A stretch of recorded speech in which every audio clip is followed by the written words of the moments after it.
Since the dawn of time, humans have attempted to weaponize just about everything and anything they can think of.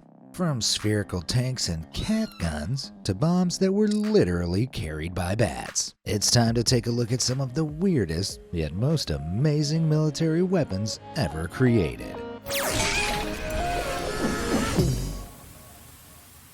Before we get into this, I want to give a shout out to our sponsor for making a video on this topic possible. Conflict of Nations. It's a military-themed PvP strategy game where you choose a real country to lead in modern global warfare against up to 128 other players. You can use many different units to build up your army. Tanks, jets, nuclear submarines, whatever you need to engage in epic battles or build alliances all over the world. What's really cool about it is that it's available on both PC and mobile, and you can use the same account on both. So you can play the same game at home or on the go. And if you click on the link in the description below, you'll get 13,000 gold and a 1-month premium subscription for free, available for 30 days from this video's upload. So don't miss out. Alright, thanks again Conflict of Nations. Now it's time to take a look at some super weird weaponry. Pussy Pistol. This is the aptly named Corner Shot. It's a weapon accessory that mounts a semi-automatic pistol or grenade launcher at the front, remotely linking to a trigger on the other end. This allows the front section to rotate up to 60 degrees around corners, while a digital camera feeds the user a view of what lies around the bend. Carriers can fire their weapon and hit a target up to 650 feet away without exposing themselves from their cover. But what if taking out the target right away isn't the best option? What if you need the element of surprise or a distraction? That's where the Kitty Corner Shot comes in. Yep, that's a stuffed animal built onto the top of the weapon. The back legs conceal the bipod beneath while the head covers the barrel, and the scope peeks out between the front legs. At worst, anyone seeing this around the corner is confused, giving the shooter several critical seconds of advantage to aim and shoot while the target tries to figure out what's going on. At best, anyone not looking close enough just thinks there's a cat or a child's toy leaning against the corner, giving the shooter a few more moments to survey the scene. Oh man, if that were me, the only thing that gunman would see is an idiot desperately going psst psst psst for the cat's attention. Crazy Krumlauf. At the end of World War II, Germany became obsessed with creating weirdly impractical weapons that they believed would help turn the tide of the war.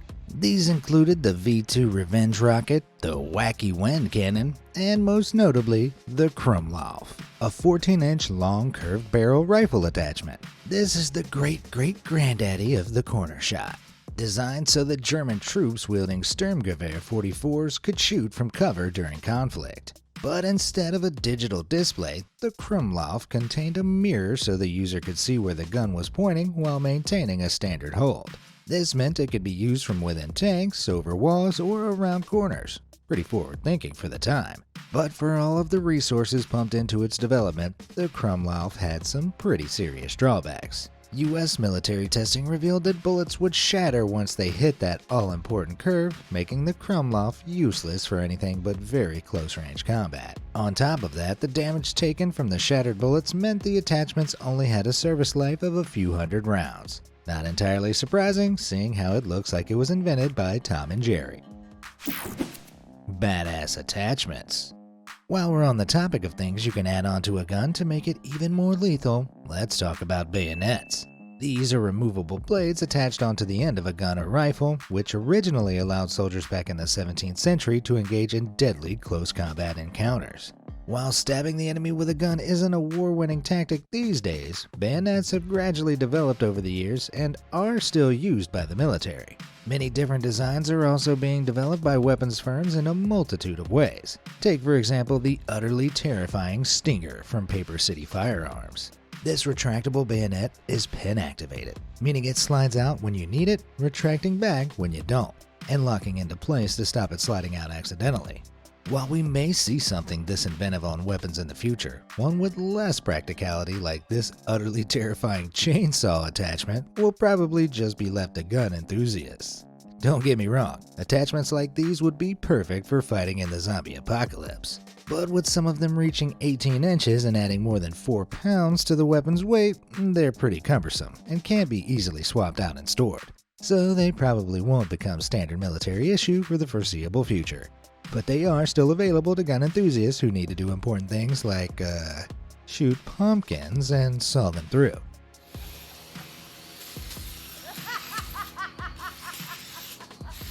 Yeah, you show those pumpkins who's boss. Now, you don't need a chainsaw attachment to attack those like and subscribe buttons below.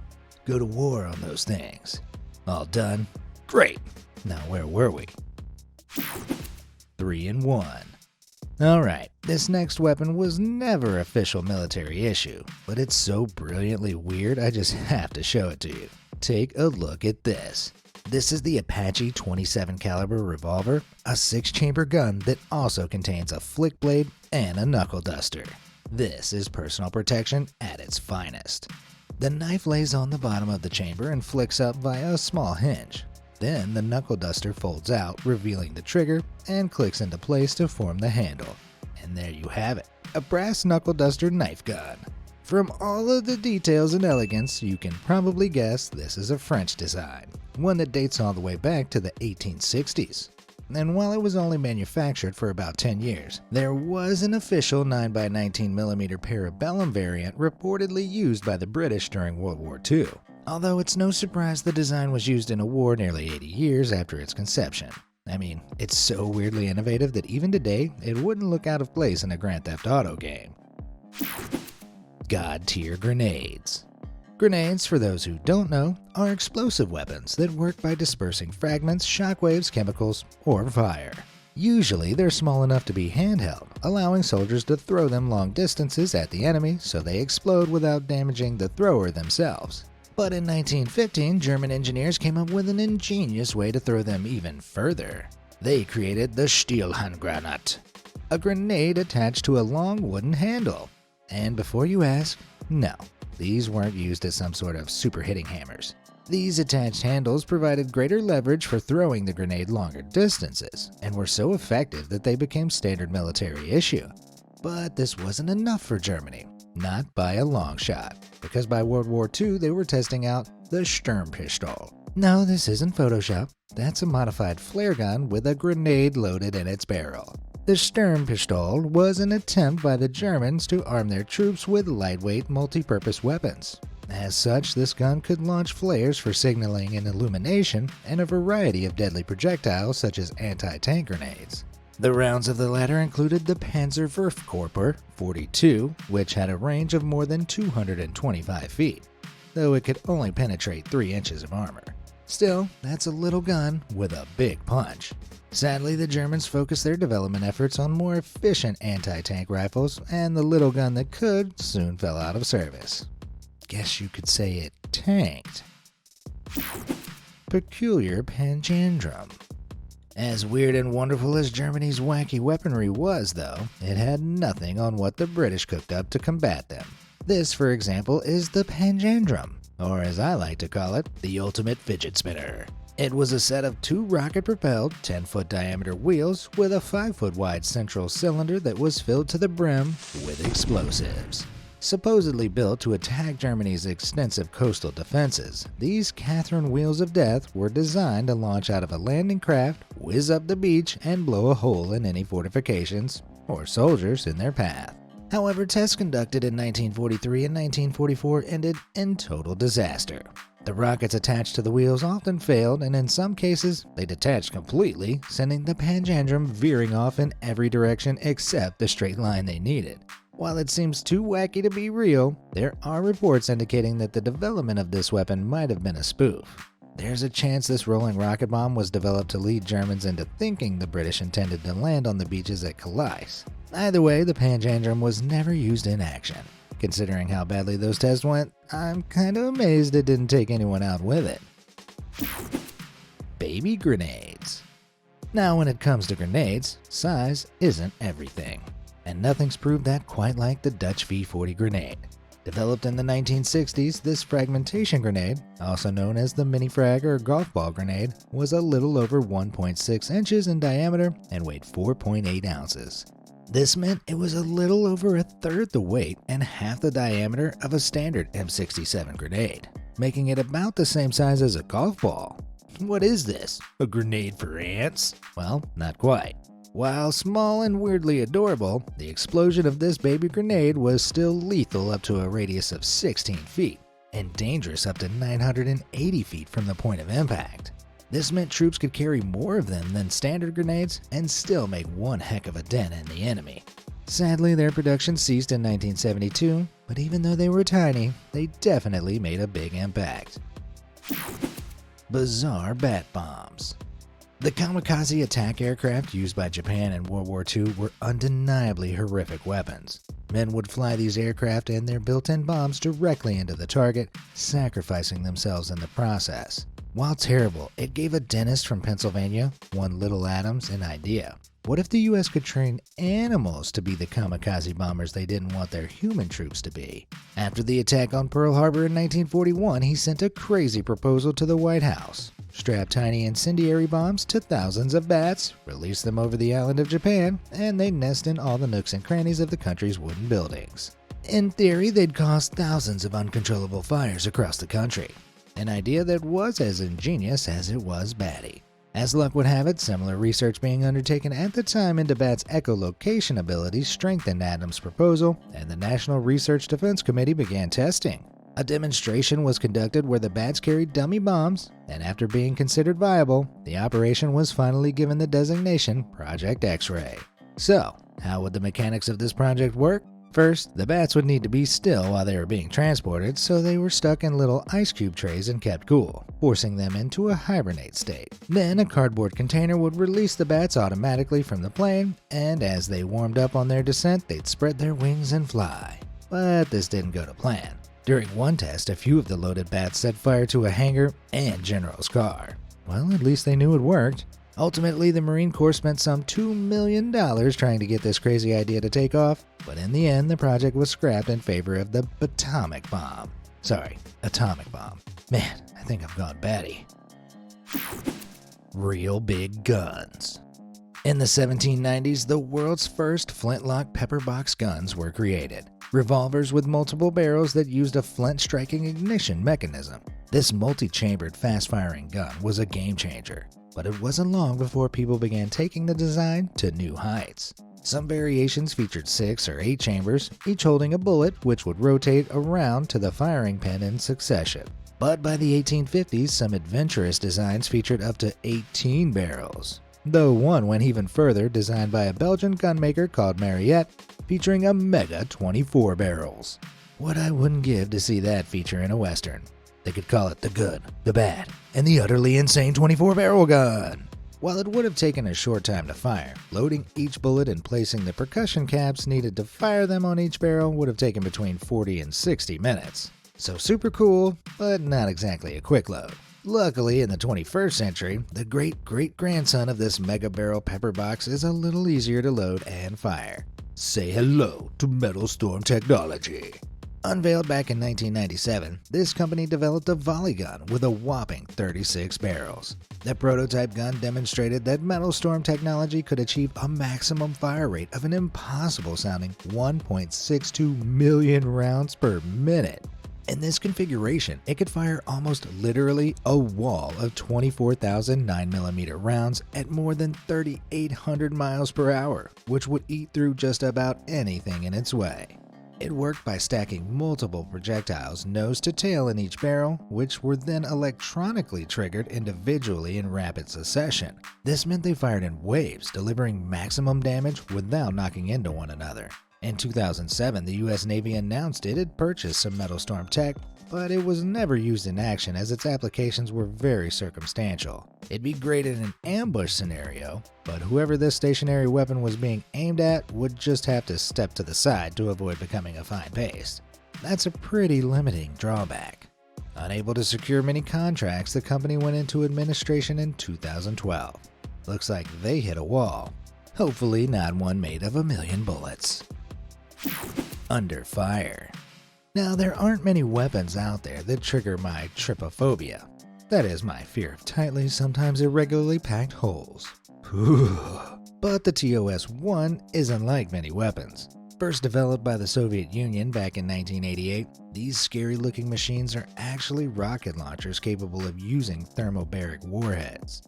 Sometimes called aerosol bombs, or somewhat terrifyingly, vacuum bombs, thermobaric weapons basically use up all the oxygen in a given area to generate a high-temperature explosion. They release a chemical cloud that ignites the air underneath it, resulting in fires that can burn and suffocate anyone who stands in their path. The rocket launchers themselves sit on a T-72 tank chassis. There are 24 220mm rockets that are loaded into 24 tubes, and the rockets each weigh around 400 pounds. In short, this is not a weapon you want to be anywhere near, even when it's not firing. Reap what you sow. You can probably tell just by looking at some machine guns that they're heavy. Even light machine guns tend to weigh around 22 pounds. So being a soldier out on patrol must be tiring if you're lugging one around. And that's where Australia's Reaper came in. Developed by Advanced Accuracy Solutions, the Reaper is a backpack-mounted pole and sling combo designed to redistribute the weight of the attached gun, stabilizing it and allowing for more accurate aim. It's a good, albeit weird-looking contraption, one that the Australian Army trialed back in 2015. But the disadvantages quickly came to light. It really wasn't camouflage friendly, it couldn't integrate with night fighting equipment, and it posed a lot of issues if the user had to quickly get in a vehicle or aircraft. Ultimately, the Aussies concluded the Reaper was more of a burden than a boon, and decided not to integrate it into their service. Well, if their army ever find themselves needing to disguise their troops as human coat hangers, at least they'll know who to call. It takes balls. In 1936, a Texan inventor by the name of A.J. Richardson got to thinking about the horrors of the First World War. What if instead of launching mortar bombs at trenches and hoping they hit the target, they could send heavily armored, motorized bunkers over the fields like steel bubbles? Richardson drew this design up, and for the most part, it seemed like a solid idea. The motorized, ridged outer shell would allow the ball to conquer just about any terrain, the 3 men inside were sealed against gas attacks, and the heavy driving motor would prevent it from rolling sideways. There was just one problem. There were no windows. Richardson had forgotten to take into account that the men inside needed to see where they were rolling and shooting. As such, this tumbleweed tank never got past the design stage. But that didn't stop others from creating similar designs like Germany's weirdly mysterious Kugelpanzer. Less than 5 feet in diameter with a small trailer wheel at its rear, this ball tank was manned by a single crew member sitting on a motorcycle-style saddle powered forward by a 25 horsepower engine. The shell was a mere 5 millimeters thick and was solid all the way around, save for a viewpoint at the front that had a slot for a machine gun underneath. Weighing in at 1.8 tons, it's estimated this thing would have rolled into battle at a threatening 5 miles per hour. But here's the thing, there's only one known Kugelpanzer in existence, and almost no records of its development. It's theorized German forces probably used it for light reconnaissance or cable laying, as there are no records of it ever being used in combat. Despite very little being known about it, a fantasy Soviet version featured in the popular online game World of Tanks under the name the IS-8 Ball. But a group of Chinese engineers were so taken with the virtual tank that in 2020 they made one from scratch themselves. Using 2 tracks that run around the entire diameter of the ball, moving one allows the entire sphere to rotate on the spot without rolling over. While those guns don't seem functional, this brilliant ball is definitely on a roll. Off the top of your head. The trench warfare of World War I was as essential as it was horrific. Soldiers on the front line would expose themselves from the safety of their trench to fire at the enemy, risking their own demise in the process. This was something that Albert B. Pratt, a resident of Vermont, had thought about a lot. Then in May 1916, he applied for and was issued a patent for one of the weirdest, albeit inventive weapons the world has ever seen: the helmet gun. It was a pneumatic gun built into the steel casing of a helmet, fired by the operator by blowing through a tube to activate a mechanism that would hit the gun's trigger. To Albert, the gun made perfect sense. Soldiers wouldn't have to expose themselves over the trenches, allowing them to make well-aimed shots by simply peeking over. He also argued that the gun was automatically aimed at threats, as we tend to look towards targets, allowing for instinctive aim. Sadly, it was a little too ahead of its time and was resigned to the history books. But the idea itself wasn't as mad as it seemed. Helmet-mounted viewfinders like the integrated helmet and display sighting system for the Apache helicopter became more commonplace in the military in the 1980s. While there are no modern patents that involve strapping a physical gun to a soldier's head, it seemed Pratt's design wasn't far off the modern mark. Mind blown.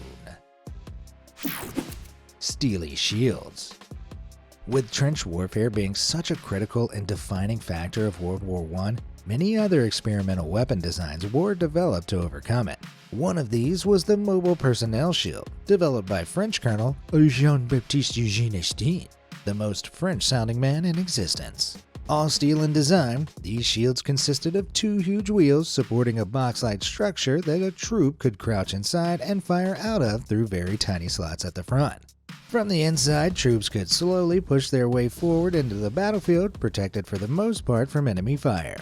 It was a pretty ingenious contraption, but it had a huge disadvantage: its weight.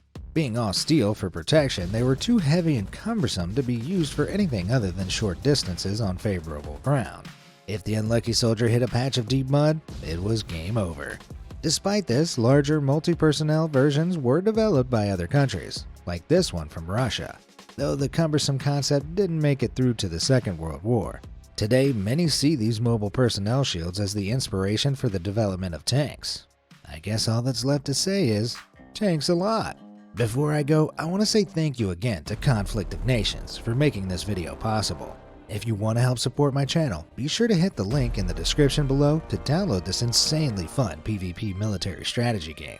Remember, you only have 30 days from the date this video was uploaded to claim your starter pack gift, so don't miss out. Which of these weapons did you think was the weirdest, and which was the most amazing? Let me know down in the comments below, and as always, thanks for watching.